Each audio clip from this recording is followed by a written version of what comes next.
everyone. How are you all? I hope you all are very well and I am good as well. आज हम start करने जा रहे हैं flamingo book का third chapter deep water. Earlier हम already दोनों चैप्टर्स कवर कर चुके हैं, the last lesson and the lost spring. In case आपने नहीं देखे तो जरूर जाके देखिए and do not forget to like and subscribe the channel. Learn करो क्लास 11 एंड 12 और मैं हूँ श्रेया, आपकी English mentor. Okay, so third chapter is deep water by William Douglas. So William Douglas के बारे में जान लेते हैं पहले. He did his BA in English and Economics. For 2 years he also did teaching. Then he decided to pursue a legal career and later on he became advisor and friend to President Franklin D. Roosevelt. After a period of time he was the leading advocate of individual rights. Then 36-year term. It is regarded as the longest service justice in the history of the court. And the following excerpt which we are going to study today is taken from Of Men and Mountains.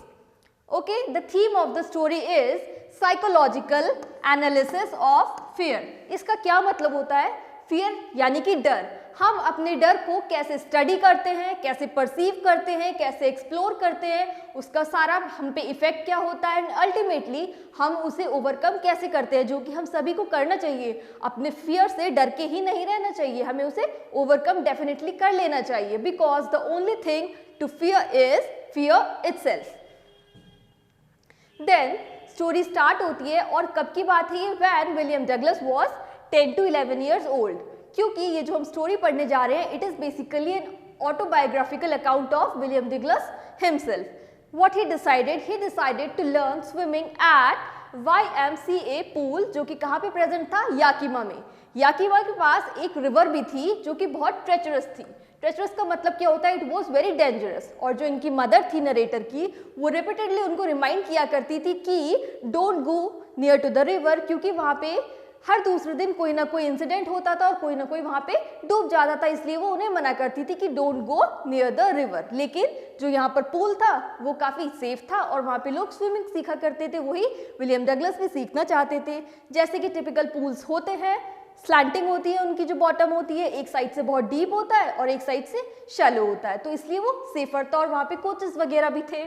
Then when he decided to learn swimming, he was provided with water wings. Water wings क्या होते हैं? Water wings are the devices which make you float on the water. इससे हमें डर नहीं लगता है जो सीख रहे होते हैं न्यू स्विमिंग, और उनमें कॉन्फिडेंस बिल्डअप होता है कि हम डूबेंगे नहीं और वो इजीली कंफर्टेबली स्विमिंग लर्न करते हैं. जैसे जैसे वो स्विमिंग सीख रहे थे, वहाँ पे नरेटर हमें बता रहे हैं that from the earlier time, from the beginning he had an aversion of water. Aversion का यहाँ पे मतलब है हेटरेड. क्यों थी उन्हें हेटरेड वाटर से? क्योंकि अर्लियर जब वो बहुत छोटे थे तब वो अपने फादर के साथ कैलिफोर्निया बीच पे गए थे. जब वो 4 years अराउंड के थे तब क्या हुआ था, वो अपने फादर का हैंड पकड़ के सी शोर के साइड पे खड़े हुए थे और वहाँ पे एक स्ट्रॉन्ग वेव आई थी और उन्होंने विलियम डगलस को बहुत हार्ड हिट करा था जिससे कि वो गिर गए थे. And he found himself as if he is embedded inside the water. कुछ देर के लिए वो बिल्कुल सांस नहीं ले पा रहे थे और वो बहुत ही पैनिक्ड हो गए थे. ऐसा लग रहा था उनको कि the waves are the overpowering forces. वो उनसे बचने की कोशिश कर रहे थे पर वो बच नहीं पा रहे थे और उनको लग रहा था कि ऐसा लग रहा है कि अब मैं सांस ही नहीं ले पाऊंगा. लेकिन जैसे ही विद इन सेकेंड्स वो वेव आज क्लियर ऑफ हुई तो उन्होंने देखा कि उनके फादर उन पे हंस रहे थे क्योंकि वो इतना घबरा गए थे. उनके फादर के लिए एक बहुत छोटा सा इंसिडेंट था कि वेव आई, टकराई और वो गिर गए. लेकिन ये इंसिडेंट उनके हार्ट में इतना डीप रूटेड हो चुका था कि उन्हें पानी से बहुत ज़्यादा डर लगने लगा था, क्योंकि फॉर अ व्हाइल वो बिल्कुल सफोकेट हो गए थे, वो ब्रीद ही नहीं कर पा रहे थे. इसलिए उन्होंने सोचा था कि वो अब स्विमिंग लर्न करेंगे YMCA रिवर पूल पे. अब जब भी वो वाटर के पास जाते थे, वाटर को देखते ही उनकी जो पुरानी चाइल्डहुड मेमोरीज थी वो रिवाइव हो जाती थी. उनके जो चाइल्डिश फियर थे वो स्टिर अप हो जाते थे, क्योंकि वो एक बार पानी में उन वेव से टकरा के बहुत बुरा एक्सपीरियंस ऑलरेडी उनके साथ एक अटैच हो चुका था. इसलिए जब जब वो पानी को देखते थे उन्हें डर लगने लगता था. बट एक बार वो थोड़ा जल्दी पहुंच गए होंगे प्रोबेबली स्विमिंग पूल पे, तो वहाँ पे कोई भी नहीं था. अर्लियर जैसे कि और लोग जो वहाँ पे स्विमिंग सीख रहे थे वो उनकी देखा था कि जैसे वो पैडलिंग करते थे, हैंड मूवमेंट, लेग मूवमेंट उन्हें कॉपी करके ट्राई कर रहे थे सीखने का. और जब तक कोई नहीं आया तो उन्होंने सोचा कि मैं स्विमिंग पूल के साइड पे जाके बैठ जाता हूँ. और प्रोबेबली जब सब आएंगे मैं उनके साथ स्टार्ट करूंगा, क्योंकि उन्हें तो वैसे ही डर लगता था और वो थोड़े से शाई भी थे इन नेचर। लेकिन जब वो स्विमिंग पूल के कॉर्नर में बैठे हुए थे, उनके साथ एक सडन मिस एडवेंचर होता है। क्या है वो मिस एडवेंचर? वहां पे एक बॉय आता है who is described as bruiser. Bruiser का मतलब होता है स्टाउट, यानी कि स्ट्रांगली बिल्ड अप। उसकी एज थी, it was around 18 years old and he is described also having rippling muscles. Rippling muscles का मतलब क्या होता है? वेवी मसल्स, यानी कि he was actually muscular boy. And उन्होंने जैसे ही डगलस को वहां पे बैठे देखा, एक्चुअली उस टाइम पे डगलस जो थे वो काफी लीन एंड थिन थे, इसलिए उनको बोला गया है स्किनी। उस लड़के ने उनको बोला, हाय स्किनी, हाउ यू बी डग, तुम्हें डूबना कैसा लगेगा? और ये उन्होंने बोला ही था, इतने में उन्होंने विलियम डगलस जो कि एक छोटे बच्चे थे उस टाइम, उनको उठाया और स्विमिंग पूल में थ्रो कर दिया। जब उन्होंने थ्रो करा तो वो वाटर की सरफेस पे सिटिंग पोजीशन में लैंड होते हैं, जो कि ऑब्वियसली रॉन्ग है। वो काफी घबरा जाते हैं क्योंकि उन्हें स्विमिंग नहीं आती थी और पानी से तो उन्हें डर पहले से ही लगा करता था, तो वो काफी पैनिक्ड हो जाते हैं।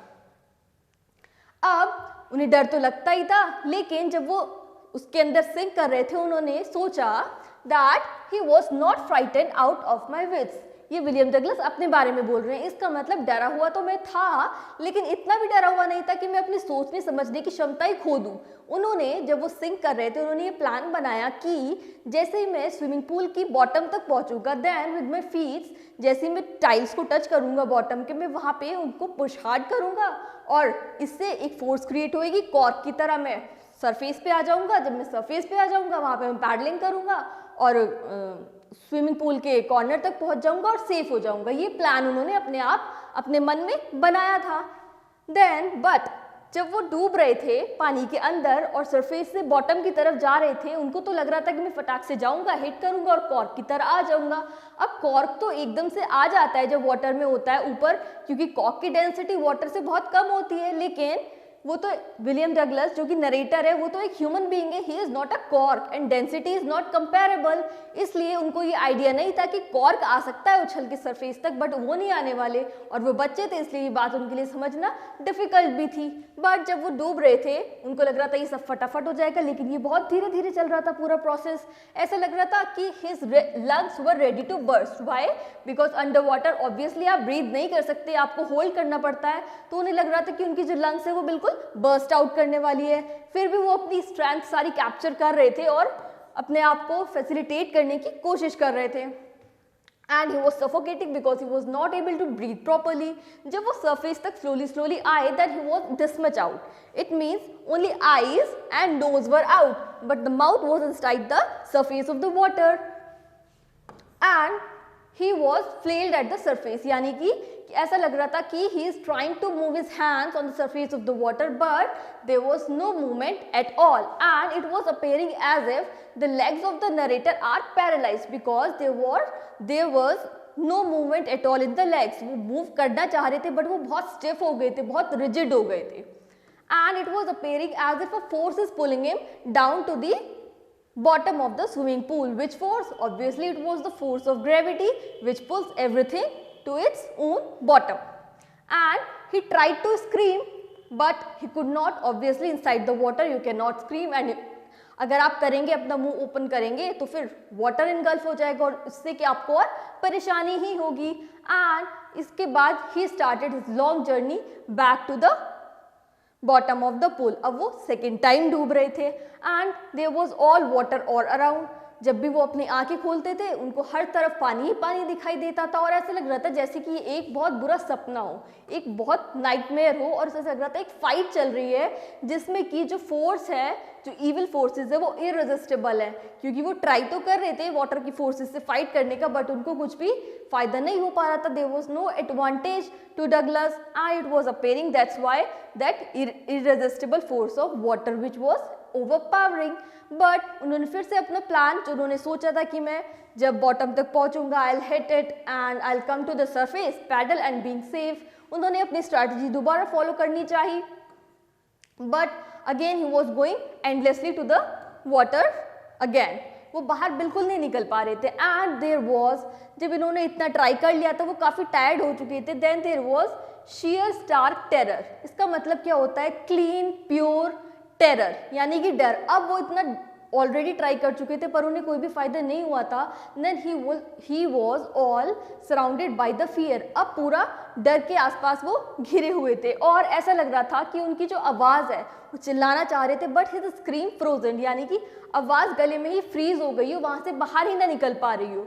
और क्योंकि उनका heart was beating and there was a dizziness in the brain, जिससे कि उन्हें पता लग रहा था कि ही इज़ अलाइव, क्योंकि उनके हैंड्स फ्रीज हो चुके थे, लेग्स पैरालाइज्ड फील हो रहे थे, लेकिन जो ये हार्ट और ब्रेन में एक्टिविटीज चल रही थी इससे उन्हें पता चल रहा था that he is still alive, otherwise वो काफ़ी टायर्ड हो चुके थे।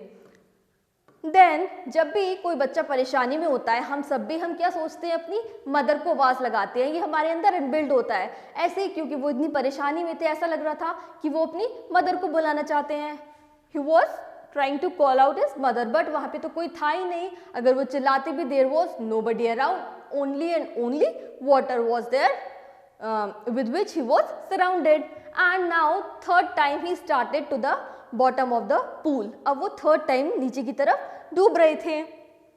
अब वो इतने टायर्ड हो चुके थे that all the efforts were ceased. Now अब वो कोई एफर्ट नहीं कर पा रहे थे क्योंकि वो टायर्ड भी तो हो गए थे, इतनी एनर्जी लग रही थी पर उनको वो एडवांटेज नहीं पहुंच पा रही थी। And he was feeling very limp, very weak also. It wiped out tear, it wiped out terror, यानी कि जब हम डरते रहते हैं तो हमें और ज़्यादा डर लगता रहता है, लेकिन अब जब उन्होंने सोच लिया था अब मुझसे कुछ हो ही नहीं पा रहा है तो ऐसा लग रहा था सारा डर सारा टेरर कहीं वाइप अवे हो गया है, अब उन्हें कुछ नहीं फील हो रहा था, सब कुछ बहुत काम फील हो रहा था।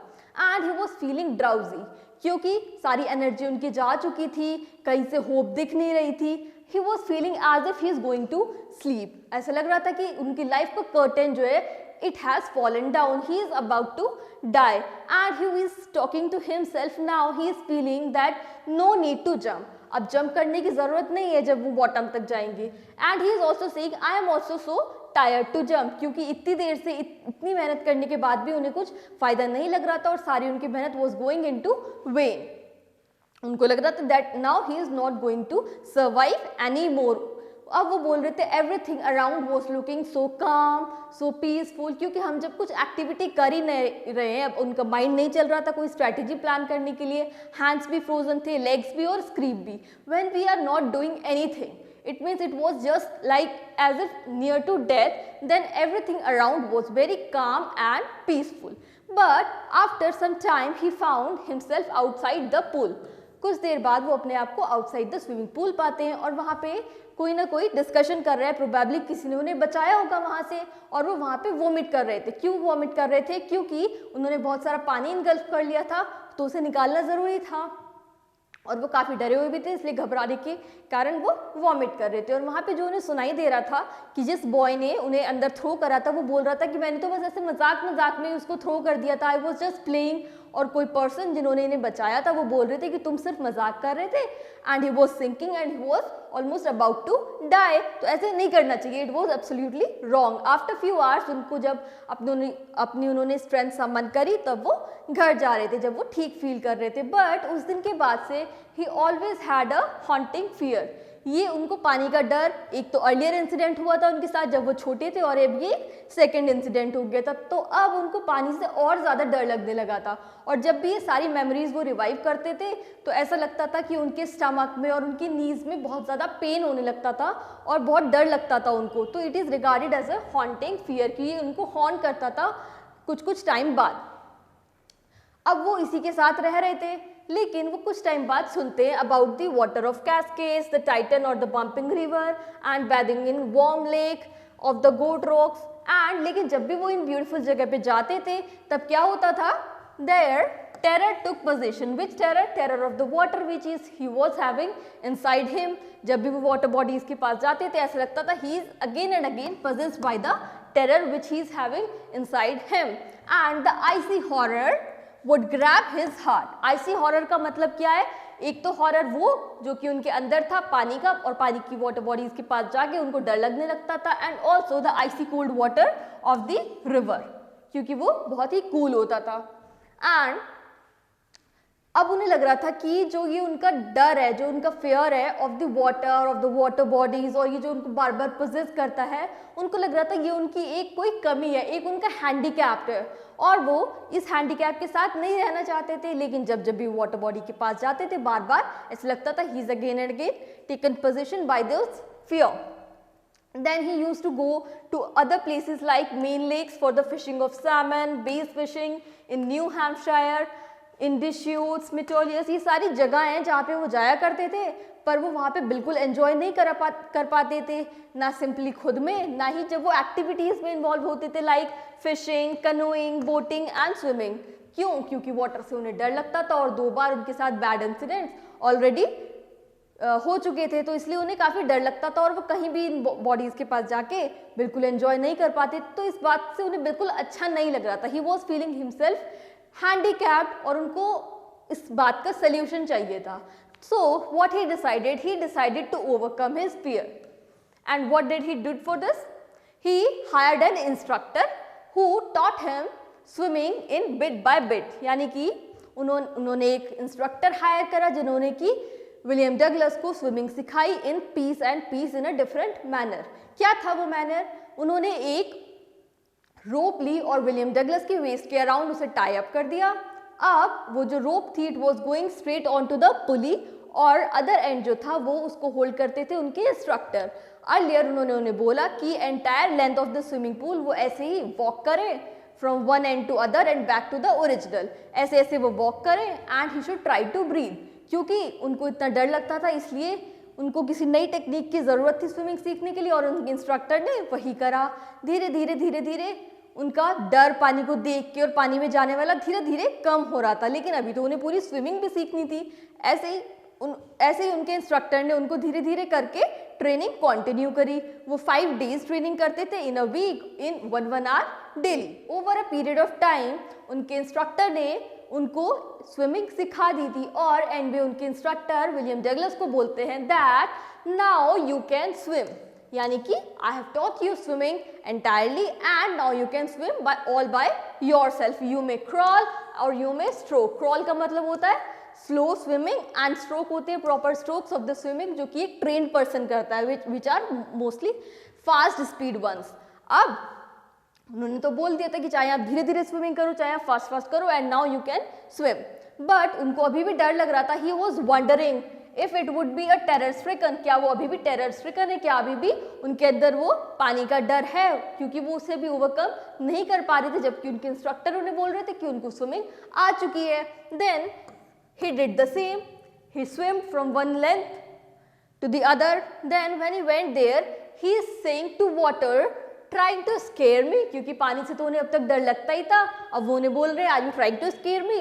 Well, here's to you, to water, to his fear that and off I would go for another length. यानी कि एक लेंथ उन्होंने क्रॉस करी, उनमें कॉन्फिडेंस थोड़ा गेन हुआ.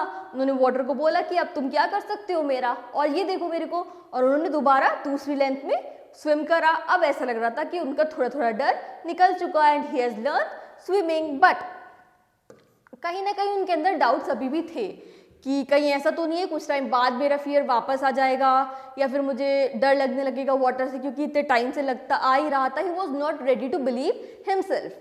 Then in the July he went to Lake Wandsworth, which is located in New Hampshire. वहाँ पे एक आइलैंड है ट्रिग्स, उसके ऊपर से उन्होंने जंप करा इनटू अ वाटर बॉडी और उन्होंने वहाँ पे जो उनके इंस्ट्रक्टर ने उन्हें सारे स्ट्रोक सिखाए थे वो सारे वहाँ पे उन्होंने प्रैक्टिस करे. Which were they were crawling, which means slow swimming. Then particularly strokes होते हैं जब आप swimming सीखते हैं like breast stroke, side stroke and back stroke. इन्होंने ये सब कुछ वहाँ पे practice करे and he could do it very well. Then he is again talking to his terror, his fear that well Mr. Terror, what can you think you can do to me? क्योंकि अब जबकि उन्हें swimming आ गई थी, उन्हें water body से डर नहीं लग रहा था और वो स्विमिंग आराम से कर पा रहे थे. अब उन्हें लग रहा है कि अब डर मेरा क्या बिगाड़ पाएगा, अब मुझे इससे डरने की ज़रूरत नहीं है. लेकिन उनके अंदर फिर भी कुछ डाउट्स थे. अब वो क्या करते हैं, बचे कुछ जो उनके अंदर डाउट्स थे उसको सॉर्ट आउट करने के लिए he also tried swimming, means he was practicing hard into different places, into different directions only to satisfy himself that he is eased up now. Then he went to the west coast, and there he went up to the Titan, to the Conrad Meadow, up to the Conrad Creek tail, and next morning to the glacier. Then he also went to a place named Dock Copran, जो कि Gilbert peak पे है. अब जब वो हर जगह properly swim कर पा रहे थे, even into the natural water bodies, he is saying to himself that I had conquered my fear of water. अब वो बिल्कुल कॉन्फिडेंट फील कर रहे हैं क्योंकि he has ultimately conquered his fear of water. Now he is a well trained swimmer, and he is also explaining further that in death there is peace. In death actually there is inactivity. और जब हम कोई activity करेंगे ही नहीं तो फिर Joy और fear की बात कहाँ से आती है?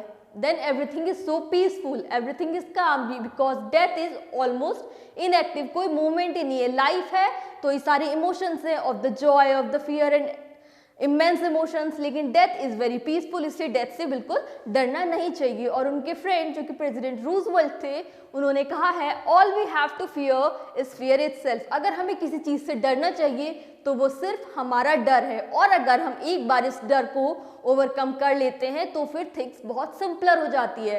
एंड ये हम सभी को करना चाहिए. We should overcome our fear. हमें उससे दबके बिल्कुल नहीं रहना चाहिए. जैसे कि in the story and William Douglas is feeling so much released. Why? Because he has overcome his fear. And that's how the story ends. I hope ये वीडियो आप सबके लिए यूजफुल रही होगी और आप सबकी समझ जरूर आया होगा. But still, if you have any doubts, do not forget to ask me in the comment section below. And do subscribe the channel. Learn Karo class 11 and 12. Till next time, keep studying. All the best. Bye-bye.